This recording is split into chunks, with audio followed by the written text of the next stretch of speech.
எல்லாருக்கும் நமஸ்காரம். இன்னைக்கு மகாபாரதம் எபிசோட் 41. 41ல் பீஷ்மர் வந்து இவரை பண்ணி அது எல்லாம் பண்ணுறதுக்கு ஒரு ஏற்பாடு பண்ணிருக்க, விளையாட்டு எல்லாம் காட்டுறதுக்கு. விளையாட்டு போட்டி தான் அது, சண்டை இல்லை, விளையாட்டு போட்டி மாதிரி எல்லாரையும் அவரோட வீர தீர செயல்களை எல்லாம் காட்டணுன்றதுக்காக ஒரு ஏற்பாடு பண்ணியிருக்கார். குருகுலத்திலிருந்து வந்த பசங்கள்லாம் எல்லாரும் கற்றுக்கணுன்ட்டு. அந்த நேரத்தில் வந்து எல்லாம் பண்ணுறா, எல்லாரும் அவ வித்தையை காட்டுறா. எல்லாரும் வித்தையை காட்டின உடனே அர்ஜுனனும் காட்டுவான். அர்ஜுனன் அவனோட வித்தையெல்லாம் காட்டுவான். அர்ஜுனனோட வித்தையை வந்து அர்ஜுனனோட வில் வித்தையை வந்து அப்படியே எல்லாம் அந்த இடத்துல வந்து அப்படியே ஒரு அம்பை வீசிட்டு ஒரு அம்பை விடுவான், மழை பெய்யும். ஒரு அம்பை விடுவான், நெருப்பா போய் எரியும். அந்த மாதிரி வித்தையெல்லாம் காட்டுவான். அவன் ஒரு அம்புல வந்து 1000 அம்பு, ஒரு அம்புல இருந்து 1000 அம்பு கலையா பிரிஞ்சு போகும். ஒரே ஒரு அம்பு விடும்போது பார்த்தீங்கன்னா அந்த அம்பு தலைகீழா போகும். ஒரு அம்பு விடும்போது தன்னையே அந்த அம்பை விட்டவனையே தாக்கும். அந்த மாதிரி பல வித்தைகளை காட்டுவாங்க. ஒரு அம்புல வந்து வளைச்சு நேரா போய் ஒரு சுத்து சுத்திண்டு, இவனை ஒரு சுத்து சுத்திண்டு, 2 சுத்து சுத்திண்டு, 3 சுத்து சுத்திண்டு, அதுக்கப்புறம் இலக்க போய் தாக்கும். அந்த மாதிரி எல்லாம் அர்ஜுனன் காட்டுவான். அர்ஜுனோட வித்தையெல்லாம் பார்த்தோன்னா எல்லாரும் வித்தை காட்டுவாப்பா. தர்மர் வந்து ஈட்டி எறிவார், எங்கேருந்து எங்கேயோ எறிவார். அவரோட அந்த பலத்துக்கும் அவர் அந்த ஈட்டி எறிகிற அந்த சாதுரியத்துக்கும் அந்த ஈட்டி போய் அந்த கிராஸா குத்துமா. ஈட்டி நேராக கூட குத்தாது, கிராஸா குத்தி அப்படியே நிற்குமா. மறுபடியும் அதை பிடுங்கி எடுக்க முடியாதா. பிடுங்கி எடுக்கிறதுக்கே யானையோட பலம் வேணுமா. அப்போ அவரோட தர்மரோட பலம் எவ்வளோ இருக்கும், எவ்வளோ ஆழமா அடிச்சிருப்பான்னு பாருங்க. அந்த மாதிரி அவரோட வித்தையெல்லாம் காட்டுறான். இவரை வந்து அர்ஜுனனும் காட்டுறான். அர்ஜுனன் அவருக்கு தெரிஞ்ச எல்லா வில்லையும் காட்டுறான். இதையெல்லாம் பார்த்து தான் பாருங்க. அர்ஜுனன் வந்து ஒரு அம்பு விடுவான், வந்து உடனே அந்த அம்பு அக்னியா போயும். இந்த நேரத்துல அங்க வந்து என்ன பண்ணுவான், இந்த அதிரதனோட புள்ள கர்ணன் வருவான். கர்ணன் வந்து நானும் அதே மாதிரி அம்பு விடுறேன், என்னையும் இந்த அம்பு விளையாட்டுல நானும் விளையாடலாமா, சேர்த்துக்கலாம். துரோணர் பார்ப்பார், இவனு பொல்லாதவன் செய்வான் நிறையா, இவன் வந்து வில்லங்கமாச்சே, இவனை எப்படி ஒதுக்குறதுன்னு யோசனை பண்ணுவார். ரெண்டாவது, இப்போ துரோணருக்கு எப்பயுமே அர்ஜுனன் மேல அலாதி பிரியம். அர்ஜுனனும் ரொம்ப பிடிக்கும். ஏன்னா ஒன்று, துரோணர் வந்து வில்வித்தையில சிறந்தவர், அதே வில்வித்தையில அர்ஜுனனும் கொஞ்சம் சிறந்தவனா இருக்கான். ரெண்டாவது, துரோணர் சொல்லி கொடுக்கும்போதெல்லாம் அவர் ஒரு ஸ்டெப்பு இப்போ எடுக்கும்போதே அது என்ன நடக்க போறது, என்ன சொல்ல போறான்னு தெரிஞ்சுட்டு அதுக்கேற்ற மாதிரி பண்ணுவானோ. எல்லாம் தெரியுமா துரோணரோட, அப்படியே அங்குலாங்கலமா படிச்சு வச்சிருந்தான் அர்ஜுனன். அதனால துரோணருக்கு அர்ஜுனன் ரொம்ப பிடிக்கும். ரெண்டாவது, அர்ஜுனனை விட சிறந்த ஒரு வில்லாளி வரதை வந்து துரோணரால ஏற்றுக்க முடியாது. அர்ஜுனன் வந்து இவரால் உருவாக்கப்பட்டவன். இவனோட ஒரு சிறந்த வில்லாளி இன்னொருத்தர் இருக்கான்னா யார் அது? அது மாதிரி யாரும் இருக்கக்கூடாது. தன்னால உருவாக்கப்பட்ட ஒரு சீடனை அவன் தான் உலகத்தையும் பெரிய ஆளாக இருக்கணும். எல்லாமே அந்த ஈகோ, பிரஸ்டீஜ், அந்த வீம்பு, இதுல எல்லாம் வர்றதுதான். இது அவருக்கு உள்ளுக்குள்ள எண்ணம். இந்த தேரோட்டியோட பிள்ளையா இருக்கிற கர்ணன் இருக்கானே, இவன் யாருமே ஆச்சாரியன்னு இல்லாத கத்துனவன் வந்து அவன் வந்து நான் காட்டலாமான்னதுக்கு வந்து இவர் துரோணர் ஒத்துக்க மாட்டார்.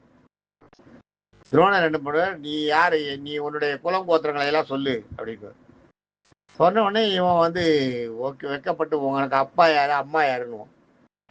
அப்பா யாரு அம்மா யாருன்னா இவன் வந்து இதுல வந்தவன் இல்லையா, பெட்டியில வந்தவன் தானே, குலமே தெரியலையே, முழிப்பான். எடுத்து வளர்த்தது தேரோட்டி. நீ வந்து ஒரு தேர் ஓட்டுறவன், அது மாதிரி வாழை பொறுத்த வரைக்கும் தேரோட்டியோட புள்ள தானே, ஒரு தேரோட்டி, அதிரதன்ற தேரோட்டியோட புள்ள நீ, உனக்கு இன்னும் எதுவும் இல்லை. நீ வந்து ஒரு தேர் ஓட்டுறவனோட புள்ள, சாதாரண ஒரு நாலாந்திர இதுல இருக்கிறவன, வர்ணத்துல இருக்கிறவனா ஒருத்தனோட புள்ள. உனக்கு வந்து இதெல்லாம் நாங்கள் கொடுக்க முடியாது. இந்த வித்தையில கலந்துக்கிறதுக்கு முதல்ல ஒரு தகுதி வேணும். தகுதியே உனக்கு கிடையாது, தகுதி இல்லாத உன்னையெல்லாம் இதில் சேர்க்க முடியாதுவான். சொல்லுவான், என்ன சொல்லுவான், கர்ணன் வந்து எப்படி நான் எப்படிதான் என்கிட்ட என்னால் என்ன பண்ண முடியும், என்னோட வித்தையை நான் எங்கே தான் காட்டுறது, ஆனால் அதெல்லாம் எனக்கு தெரியாது, இது ராஜாக்கள் விளையாடுற விளையாட்டு, இது ராஜாக்கள் மட்டும்தான் இங்கே பொருந்தும், நீ வராதன்னும். வராதன்னொடனே இவன் துரியோதனன் பார்த்துட்டே இருக்கா இல்லையா, கர்ணன் இவன் அர்ஜுனன் படுற அம்பும் அவன் படுற செய்கைகளும் ரொம்ப பிரமாதமா இருக்கு, ரொம்ப பிரமாதமா இருக்கு. இவன் அதே மாதிரி கர்ணன் வந்தப்பயே முதல்ல அர்ஜுனன் வந்து ஒரு அம்பு விட்டா பார்த்தீங்களா, அப்படியே அக்னியா பொழிஞ்சிட்டு போச்சு. போன அப்புறம் இன்னொரு அம்பு அதே மாதிரி வரும், அக்னியா பொழிஞ்சிட்டு வரும். இது யார், இது எப்போது அம்பு, இது யார் விட்டுருக்கான்னு பார்க்கும்போது தான் கர்ணன் இருப்பாங்க. கர்ணன் வந்து சொல்லுவான், நாங்கள் அழுதுக்கிறேன் இல்லை, நான் இது மாதிரி எனக்கும் தெரியும், வித்தை எல்லாம் தெரியணுவான். அவனுக்கு வித்தை தெரியுன்றது அந்த ஒரு அம்பு, அக்னி அம்பு விட்டு அப்படியே தெரிஞ்சு போச்சு. அண்ணன் ஏதாவது அப்போ அதுதான் துரோணர் ஒத்துக்க மாட்டார். துரோணர் என்ன பண்ணுவார், நீ வந்து தேரோட்டி புள்ள, நீ ஒரு சாதாரண தேர் ஓட்டுறவோம், நீ வந்து திருதராஷ்டிரனுக்கு தேர் ஓட்டுறவனோட புள்ள, நீ வந்து இதுல எல்லாம் கலந்துப்பியா, போப்பான்டுவார். இதை துரியோதன் பார்த்துட்டே இருக்கானே, ஆஹா அர்ஜுனனுடைய அம்புக்கு வந்து நான் ஈடு கொடுக்குறேன்னு ஒருத்தன் சொல்றானே, இந்த மாதிரி ஆளை நம்ம விட்டோம்னா போச்சு, நம்ம இவனை விடவே கூடாது. இவன் எந்த ஜாதியா வர்ணத்தவனா இருந்தா என்ன பரவாயில்ல, நம்ம சேர்த்துக்கலாம், இவன் தான் நமக்கு தேவை, இந்த மாதிரி ஒருத்தன் தான் தேவைன்ட்டு என்ன பண்றான், கர்ணனை வந்து அர்ஜுனன் துரியோதனன் சொல்லுவாங்க, இல்லை அதெல்லாம் ஒன்றும் இல்லை, இவன் எப்படி ஜெயிச்சான், பாஞ்சாலி ஜெயிச்சது இவன் வந்து பிராமண வேஷத்துல இருந்து தான் ஜெயிச்சான், பிராமணனா தானே இருந்தா, பிராமணன் எப்படி அலோவ் பண்ணான் திருஷ்டத்யும்னன், அப்போ அலோவ் பண்ணான் இல்லையா கல்யாணம் பண்ணுறதுக்கு, அது மாதிரி இதே அலோவ் பண்ண வேண்டியதுதான்னுவான். ஆனால் இவன் ஒத்துக்க மாட்டார், துரோணர் ஒத்துக்க மாட்டார். அது வந்து துருபதன் அவன் முடிவு பண்ணது. ரெண்டாவது அவன் வந்து முன்னாடி வந்து இன்னார் தான் கலந்துக்கணுன்றதை அனௌன்ஸ் பண்ணல, இது ராஜாக்களுக்கே உண்டான போட்டின்னு தான் நம்ம அனௌன்ஸ் பண்ணியிருக்கோம், இதில் மற்றவளை சேர்க்க முடியாதுன்னுவான். உடனே அர்ஜுனன் வந்து எவ்வளோ சொல்லி பார்ப்பான், கேட்க மாட்டான், அதை சேர்த்துக்கணும்னு. சேர்த்துக்க மாட்டானே, ராஜாவாக இருக்கணும் அவ்வளோதானே, இப்பயே நான் ஒரு அவனை ராஜாவாக்குறேன்னு சொல்லிட்டு அங்கத நாடுன்னு ஒரு நாடை பிரித்து அந்த நாட்டுக்கு கர்ணனை அந்த அந்த அதிரதனோட பிள்ளைய ராஜாவாக்கி, இப்போ இவன் இந்த தேசத்து ராஜா. ராஜாவுக்கு கிடையாது அதெல்லாம், ஞாபகம் வச்சுக்கோ. எந்த ஒரு தேசத்துக்கு ஒருத்தன் ராஜாவாக இருந்தான்னா, சிற்றரசனா ஒருத்தன் ஆயிட்டான்னா, அவனுக்கு வந்து அந்த இந்த குலம் கோத்திரம் அதெல்லாம் கிடையாது, அந்த தேசத்து ராஜா அவ்வளோதான். ராஜாவாக இருந்தால் பரவாயில்ல. இவன் இந்த தேசத்தை இப்போ அங்க நாட்டு மன்னன் இவன் வந்து இந்த போட்டியில் கலந்துக்கிறான், நீங்கள் அலோவ் பண்ணணும்னுவோம். இப்போ துரோணர் ஒன்றுமே பேச முடியாது. திருதராஷ்டிரம் தான் இதுக்கெல்லாம் மத்தியஸ்தம் பண்ணுறது அவன் தான். திருதராஷ்டிரம் உட்காந்து திருதராஷ்டிரனுக்கு வந்து இந்த அது பண்ணுறதெல்லாம் தப்புன்னு என்ன தெரியும், தெரிஞ்சால் கூட துரியோதனன் வந்து தப்பு இல்லை, அவன் மேலே இருக்க அபரிமிதமான அன்பு. ரெண்டாவது துரியோதனன் எப்படியாலும் அரசனாக்கணுன்ற ஆசை. இதெல்லாம் அவனுக்கு மனசில் இருக்கிறதுனால என்ன பண்ணுவான், இவங்க ஒரு பொம்மை மாதிரி தான் ஆக்ட் பண்ணுவான்.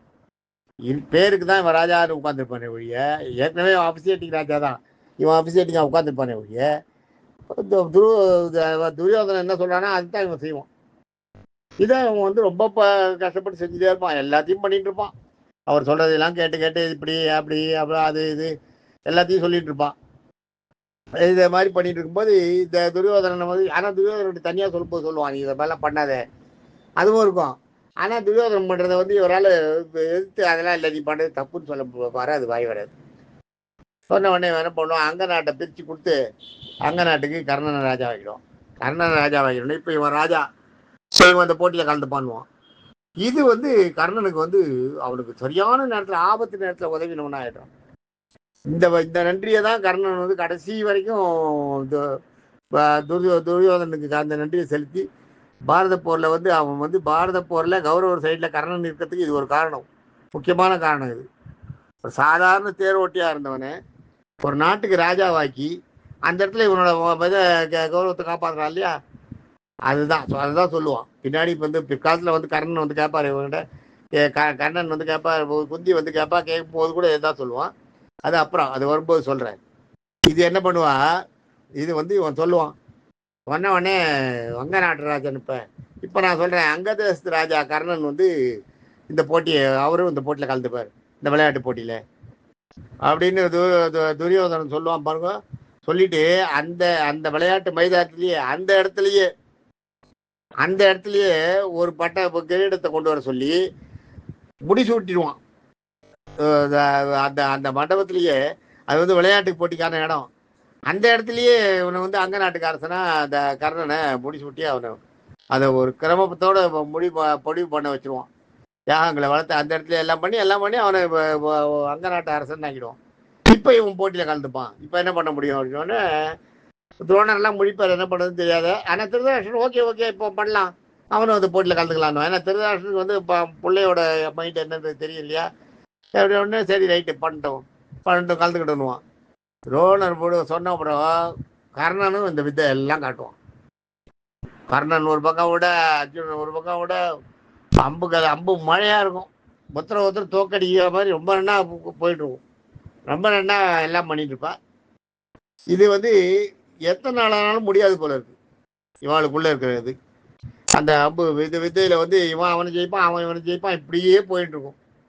இப்படி போயிட்டு இருக்கப்போ ஒரு கட்டத்தில் வந்து திருதராஷ்டிரர் வந்து அனௌன்ஸ் பண்ணுவார், இது வந்து இந்த இதில் வெற்றி தோல்வி இல்லாமல் இது போயிட்டு இருக்கு, இது சரியில்லை, எவ்வளோ நாள் நம்ம இங்கே உட்காந்துக்க முடியும், இது விளையாட்டுக்காக பண்ணுறது தான். அவர் வந்து அந்த இடத்துல வந்து விதுரர் சொல்லுவார். விதுரர் வந்து திருதராஷ்டிரனுக்கு வந்து நீ பண்ணுறது சரியில்லை, நீ வந்து இந்த விளையாட்டை வந்து நீ எப்படி பீரியடை தாண்டி ஆகும், இத்தனை நாள் தானே விளையாட்டுன்னு நீங்கள் அலோவ் பண்ணீங்க, அத்தனை நாளைக்குள்ள முடிவு இல்லைன்னா முடிவு தெரியல, எல்லாரும் நல்லா விளையாடுறான்னு சொல்லிட்டு போக வேண்டியது தானே, அதை விட்டுட்டு நீ வந்து முடிவு தெரியணும், ஒருத்தர் ஜெயிக்கணுன்றதுக்கே வெயிட் பண்ணிட்டு இருக்கேன், அது எப்படி, அது இத்தனை நாள்னா அத்தனை நாள் தானே, அதை தாண்டி நீ அந்த போட்டியை நடத்தக்கூடாது இல்லையா, முதல்ல என்ன அனௌன்ஸ் பண்ணியோ அதுதான் நீ நடத்தணும். விதுரர் வந்து அவரோட தம்பி தானே, அதுவும் அவர் திருதராஷ்டிரனுக்கு இக்கட்டான நேரத்தில் சொல்கிறவர் வந்து விதுரர் தான். விதுரர்கிட்ட தான் ஐடியா கேட்பார், விதுரர் தான் சொல்லுவார். விதுரர் வந்து திருதராஷ்டிரன் திட்டுவார், நீ வந்து நீயா இந்த விரோதத்தை வளர்க்குற, இந்த விரோதத்தை எல்லாம் வளர்க்காத, இது மாதிரிலாம் இது சரியில்லை அப்படின்னு நிறையா சொல்லுவார். திருதராஷ்டிரன் சொல்லுவார், விதுரர் சொல்லுவார், விதுரரோட நீதி சொல்லுவார், பீஷ்மர் சொல்லுவார், துரோணரும் சொல்லுவார், சரி இதுக்கு மேலே வேண்டாம், இது சண்டை இந்த மாதிரி ஒரு போட்டி போட்டு ஒரு இது பண்ணிட்டு இருக்குது சரியில்லை அப்படின்னுவார். திருதராஷ்டிரனுக்கு வந்து என்ன பண்ணுறதுன்னு புரியல, மொழிப்பான். அவனா துரியோதனா இல்லை, ரெண்டு பேரும் சண்டை போட்டுக்கிடுவோம், அவன் சண்டையில் வந்து ஒரு முடிவு தெரியட்டும்னுவான். துரியோதனன் இப்படி சொல்லுவான், ஆனால் துரோணர் இவெல்லாம் சொல்லுவான், இப்படி சொல்லுவான், இவெல்லாம் வந்து அதை முடிச்சுடு, விளையாட்டை நிறுத்தாதன்னு. இந்த மாதிரி சூழ்நிலை விளையாட்டை வந்து கண்டினியூ பண்ணாத, அது சரியில்லை, தேவையில்லாத விரோதம் வளரும், ரெண்டாவது இது வந்து இப்படியே போயிட்டே தான் இருக்கும், நம்ம விளையாட்டு எத்தனை நாள்னு சொன்னோமோ அத்தனை நாளைக்கு அதை முடிச்சிடணும் இல்லையா, அந்த நாள் முடிய போகிறது முடிச்சிடணும். அப்புறம் திருதராஷ்டிரன் அனௌன்ஸ் பண்ணுவோம், இந்த போட்டி இதோட முடியறது, இதில் யாரையும் ஜெயிக்க முடியல அப்படின்வா. அப்படின்ன உடனே அப்போ போய் கர்ணன் போய் துரியோதனை வந்து கட்டி பிடிச்சிப்பான், கட்டி பிடிச்சிட்டு அவனை காலில் ஊற்றி சேவிப்பான், துரியோதனை காலில் ஊற்றி சேவிப்பான். துரியோதனை வந்து இது பண்ணுவான். அப்போ துரியோதனன் சொல்லுவான், நீ தான் என்னுடைய நண்பனாக இருக்கணும், கடைசி வரைக்கும் நீ என் நண்பன் தான், நீ என் நண்பன் அவ்வளோதான், நீ இந்த அங்கதேச ராஜா, நீ வந்து என் காலில் விழுறது என்னை சேவிக்கிறது எல்லாம் பண்ணக்கூடாது, நீ இப்போ கரண்ட் இது வந்து உன்னோட பொசிஷன் வந்து அங்கதேச அரசன், நீ அந்த அரசன்ற மரியாதையோடு இருந்துக்கோ, அங்க நாட்டை ஆடுறதை நீ பாரு, இனிமேல் நீ தான் அங்க நாட்டை ஆள போறன்னுவான். ஒன்றுமே இல்லாத தேர் ஓட்டியிருந்த ஒரு தேர் ஓட்டிக்கு கீழே இருந்த தினம் வந்து வீட்டில் வந்து சாப்பிட்டு அப்படி ஊரை சுற்றிட்டு இருந்த ஒரு சாதாரண ஆளுக்கு ஒரு அங்க நாட்டுக்கு அரசன்ற ஒரு பதவியை எடுத்து கொடுத்து அந்த கௌரவத்தையும் கொடுத்து அந்த நாட்டையும் கொடுத்து அவ்வளோ செல்வத்தையும் ராஜபோகத்தையும் அரண்மனையும் கொடுத்து ஒருத்தரை பண்ணுறதுன்றது சாதாரண விஷயமா கசக்கிறதா அது. அவ்வளோதான், கர்ணன் வந்து கம்ப்ளீட்டாக ஈல்ட் ஆகிடும். கம்ப்ளீட்டாக கர்ணன் வந்து துரியோதனுக்கு ஆத்மார்த்த நண்பன் ஆகிடுவான். ரெண்டாவது துரியோதனுக்காக எதையும் செய்யறதுக்கு தயாராக இருக்கும் கர்ணன், அதை சொல்லுவான் அவங்ககிட்ட. அவன் நீ என் நண்பன் சொன்னவுடனே, நண்பா நீ உனக்காக நான் எதையும் செய்யறதுக்கு தயாராக இருப்பேன், நீ என்கிட்ட என்ன கேட்குறேன்னுங்கவான், நான் கூட இப்போ உடனே கேட்கல, என் கூட நீ இருக்கணும்னுவான், எப்பயும் நான் உன் கூட தான் இருப்பேன், நான் போக மாட்டேன், எதையும் நான் உனக்காக கொடுப்பேன் அப்படின்னு வந்து கர்ணன் சொல்லுவான். ஆக இப்படிக்குள்ள அவளுக்குள்ள இருக்கிற நட்பு வந்து இறுகி போகிறது, ரொம்ப ரொம்ப ரொம்ப அந்யோன்யம் ஆயிடுறது ரெண்டு பேருக்கும் நட்பு. இங்கே இதுக்கு நடுவில் இந்த கல்யாணம் ஆச்சு இல்லையா, இவாளுக்கு பாண்டவர்களுக்கு கல்யாணம் ஆயிடுத்து, பாண்டவர்களுக்கு வந்து கல்யாணம் ஆகி திரௌபதி இருக்கா கூட, திரௌபதி எல்லாம் இருக்கா, அவள்லாம் வீட்டில் அரண்மனையில் இருக்கா, எல்லாம் 5 பேர் உட்காந்துருக்கா. இப்போ இங்கே யார் இளவரசனா யாரை போடுறதுன்னு ஒருத்தருக்குள்ள ஒருத்தர் போட்டி.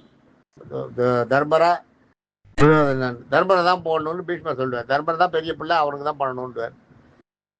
துரியோதனா ஒத்துக்கவே மாட்டேன், தர்மருக்கு நீங்கள் கொடுத்தீங்கன்னா நான் வந்து தேவையில்லாத ரொம்ப சண்டையெல்லாம் அழிப்பேன், எனக்கு தகராறுலாம் ஆகும் இங்கே அப்படின்னுவோம், பெரிய சண்டையெல்லாம் நடக்கும், ஒத்துக்கவே மாட்டான். என்ன பண்ணுறதுன்னு தெரியல, பீஷ்மர் இதுக்கு ஒத்துக்க மாட்டார், தர்மர் தான் அரசனாகணும், மற்றவங்கெல்லாம் இளவரசராக தான் இருக்கணும்னுவா. இது நடந்துட்டு இருக்கும். இது நடந்துட்டு இருக்கும்போது விதுரரை கூப்பிட்டு கேட்பா, என்ன பண்ணுறது இதுக்கு என்ன வழி, இவ்வாறு விட்டு கொடுக்க மாட்டேங்கிறான், அவனுக்கு பண்ணுவான், இவங்க 2 பேருக்கும் இந்த ராஜ்யத்தை இவங்க 2 பேரில் யாரை பண்ணாலும் இன்னொருத்தன் விரோதியாக தான் இருப்பான், யாரை ராஜாவாக்கலாம், துரியோதன ராஜாவாக்கலாம் தர்மருக்கு விரோதம் வந்துடும், தர்மர் பஞ்சபாண்டவர் 5 பேரும் துரியோதன கிட்ட விரோதமாக தான் இருப்பான். இப்போ இவ 2 பேருக்குள்ள ஒரு பிளவுன்னு வந்து ஃபார்ம் ஆயிடுச்சு. அதுதான் எப்பயுமே ஒரு அந்த அண்ணன் தம்பிகளுக்குள்ள ஒரு விரிசல் வந்துச்சுன்னா மறுபடியும் சேராதான் சொல்லுவா, உடஞ்ச பானை மாதிரி சுட்ட பானை மாதிரின்னு வாழ, அது மாதிரி என்னதான் இருந்தாலும் இருக்கும், எல்லாம் இருக்கும், ஒரு நேரம்ன்ற வரும்போது அவள் கூட எல்லாம் சேர்ந்து ஹெல்ப்பா எல்லாம் பண்ணுவா, ஆனாலும் அவள் வந்து அது நிற்காது, கொஞ்ச நாள் ஒரு அந்த நேரம் வரைக்கும் தான் இருக்கும் ஒழிய, மறுபடியும் அந்த அவளுக்குள்ள இருக்க அந்த வீண் அந்த மன மாச்சரியங்கள்லாம் உண்டாயிடும் மனசுல. அது உலக நியதி, அது உலக நியதி, அது அதே தான் துரியோதனுக்கும் உருவாருது. பாண்டவர்களுக்கு அது உருவாகலை. ஆனால் பாண்டவர்களுக்கு உருவாக வச்சிடுறான். பாண்டவர்களில் வந்து பீமனுக்கு மட்டும்தான் அது இருக்கு. பீமனுக்கு வந்து இவ்வளவு பண்றானே இவன், அது கூட என்னன்னா இவ்வளவு இவன் பண்றானே, இவனை அடிச்சிடணும், இவனை வந்து ஜெயிச்சிடணும் அப்படின்றது. அர்ஜுனனுக்கு துரியோதனனையும் கர்ணனையும் ஜெயிச்சிடணுன்றது அர்ஜுனனுக்கு. தர்மருக்கு இது எப்படியாவது ஒத்துமையா போனா போறோம், ஒருத்தருக்குள்ள ஒருத்தர் சண்டை வரக்கூடாதுன்றது தர்மரோட எண்ணம். இது இப்படியே இருக்கு. இவர் எவ்வளவோ சொல்லி பார்க்குறார், எல்லாம் சொல்றாரு. விருதுரர் கடைசியில் விருதுரர் என்ன சொல்லிடுறாரு, இது சரியாவே வராது, நீ என்ன பண்ணு, அஸ்தினாபுர ராஜ்யத்தை 2ஆ போடு, 2 பாகமா பிரி. ஒரு பாகத்தை பாண்டவர்கிட்ட கொடுத்துரு, ஒரு பாகத்தை வந்து இவங்க துரியோதனகிட்ட கொடுத்துரு. இவா ஆண்டுக்கிட்டா அவ ஆண்டுக்கிட்டா, அவ பாட்டுக்கு அவா இருக்கா, இவா பாட்டுக்கு இவா இருக்கா, வாடாட்டா அவாவா காப்பாத்திக்கணும், அவ்வளவுதான். இதுதான் இதுக்கு நிரந்தரமான சொல்யூஷன் அப்படின்னு விதுரர் சொல்லிட்டு போயிடுவார். விதுரர் சொன்ன உடனே பீஷ்மருக்கு மனசு வராது, சரியா வராது, இது சரியா வருமானு. இருந்தாலும் விதுரர் சொன்ன உடனே எல்லாருமே விதுரர் சொல்றதை வந்து கொஞ்சம் ஒரு காது கொடுத்து கேட்பா. எப்பயுமே அரசவையிலேயே அது உண்டு. ஏன்னா விதுரர் வந்து ஒரு நீதிமான், அது எல்லாருக்குமே தெரியும். விதுரர் சொல்ற நீதி கரெக்டாக இருக்கும். 2வது காலத்தை கரெக்டாக கணிச்சு சொல்லக்கூடிய அந்த கெப்பாசிட்டியும் விதுரருக்கு உண்டு. விதுரரோட நீதியில மாறாதுன்றது. சரி, இதை பண்ணிடலாம், இதைத்தான் பண்ணணும் அப்படின்னு எல்லாம் ரெடி பண்ணியிருப்பா திருதராஷ்டிரர். ரெடி பண்ண உடனே துரியோதனம் ஒண்ணுமே பண்ண முடியாது. அப்பா பாதி ராஜ்யத்தை கொடுக்குறேன்றா அப்படின்ன உடனே, பாதி ராஜ்யம் உடனே இவன் என்ன பண்ணுவான், அப்பா இவன் எல்லாம் ஒன்னா, 2 பேரும் ஒன்னா, சகுனி 3 பேரும் ஒன்னா சேர்ந்து காடு, முள்ளுக்காடு, பெரிய வனம், வனாந்திரமா இருக்கிற இடம், பாலைவனம், ஒண்ணுமே இல்லாத விளைபொருளே விளையாத இருக்கிறதோ ஏழை பகுதி, ஏழ்மை பகுதி என்ற பகுதியெல்லாம் இருக்கு இல்லையா நாட்டில், பணக்காரர் இது செல்வம் கொழிச்சிருக்கிற இடம்லாம் விட்டுருவோம். இருக்கிற அந்த மாதிரி அந்த இடமெல்லாமா பார்த்து பொறுக்கி ஒரு பாதியை ரெடி பண்ணி இந்த பாதி தான் பாண்டவர்களுக்கு கொடுக்கணும்னு துரியோதனன் நிற்பான். திருதராஷ்டிரனுக்கே பொறுக்காது, இது சரியா வராதுன்னு இருந்தா கூட. ஆனால் பாதின்றது பிரிச்சுட்டால, பாதி கணக்கு வந்துடுறதுல, பாதி கணக்கு வந்துட்டோடனே சரி பாதி பிரிச்சு இது மாதிரி கொடுத்துடலாம், துரியோதனம் பிரிச்சு கொடுத்துருக்கா, இது மாதிரி கொடுத்துடலான்னு அவனுக்கு. திருதராஷ்டிரனுக்கு சரி பரவாயில்ல கொடுத்து விட்டுலாம் எப்படியாலுன்னு. தர்மருக்கு இதை ஏற்றுக்க முடியாது. தர்மனாலையும் ஏற்றுக்க முடியாது, துரியோதனாலையும் ஏற்றுக்க முடியாது, துரோணனாலையும் ஏற்றுக்க முடியாது. இது என்ன நியாயம் இது? ஒரு நாடுன்னா எல்லாம் இருக்கிற செல்வங்கள்லேயே பாதியை கூட தானே கொடுக்கணும் அப்படின்வான். அதே மாதிரி அஸ்தினாபுரத்துலேருந்து ஒரு பைசா கூட கொடுக்க மாட்டேன்னு இவன் சொல்லுவான்,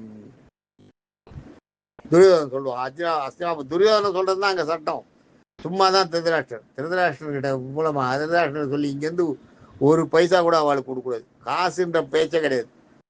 அவளை வெறுமை அப்படியே அந்த நாட்டை பிரித்து கொடுத்துட்டு அவளை போய் எடுத்துக்க சொல்லி எந்தாலும் பண்ணிக்க சொல்லி. ஏன்னா ஆரம்பத்தில் அவள் எங்கே இருந்தாங்க, எல்லாம் ஒரு நாடு உருவாக்கணும்னா அதுக்கு ஒரு காசு வேணும் இல்லையா, அது ரொம்ப கஷ்டம் இல்லை.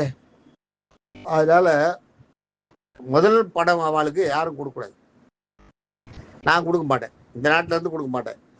அதே மாதிரி அஸ்தினாபுரத்துக்கு கீழே இருக்கிற எந்த ராஜா கிட்டையும் வாங்கக்கூடாது காசு, கடனோ இனாமாவோ இவ வாங்கக்கூடாது. அது எல்லா ராஜாவுக்கும் சுத்தாக்கி அமைச்சுவான், இவ இடம் கடன் கொடுக்காதீங்க, கடன் கொடுக்காதீங்கன்னு. 2வது எல்லா ராஜாக்களுக்குமே தெரியும், இவனுக்கு சப்போர்ட் பண்ணி ஏதாவது உதவி பண்ணா அந்த இன்னொருத்தனுக்கு விரோதமாகும். யுதிஷ்டனுக்கு தர்மருக்கு ஏதாவது உதவி பண்ணா துரியோதனன்கிட்ட விரோதமாகும். துரியோதனுக்கு உதவி பண்ணா பீமங்கிட்டையும் இந்த அர்ஜுனன்கிட்டையும் விரோதம் உண்டாகும். இதை வந்து எல்லா ராஜாக்களும் கணிச்சு வச்சிருந்தா. அதனால யாரும் கொடுக்க மாட்டா, இவளுக்கு பயப்படுவா, அஸ்தினாபுரத்துக்கு பயப்படுவா, ஏதாவது பிரச்சனை ஆக போறது அப்படின்னு. பாதி ராஜ்யம் பிரிச்சா சும்மா பேருக்கு அது பாதி ராஜ்யன்றது, பாதின்றதுக்கு அந்த ஒர்த்தே கிடையாது. அந்த மாதிரி ஒரு ஏற்பாடை பண்ணி அந்த பாதி ராஜ்யத்தை பிரிச்சு கொடுத்துருவா, இவர்கிட்ட கொடுத்துருவா,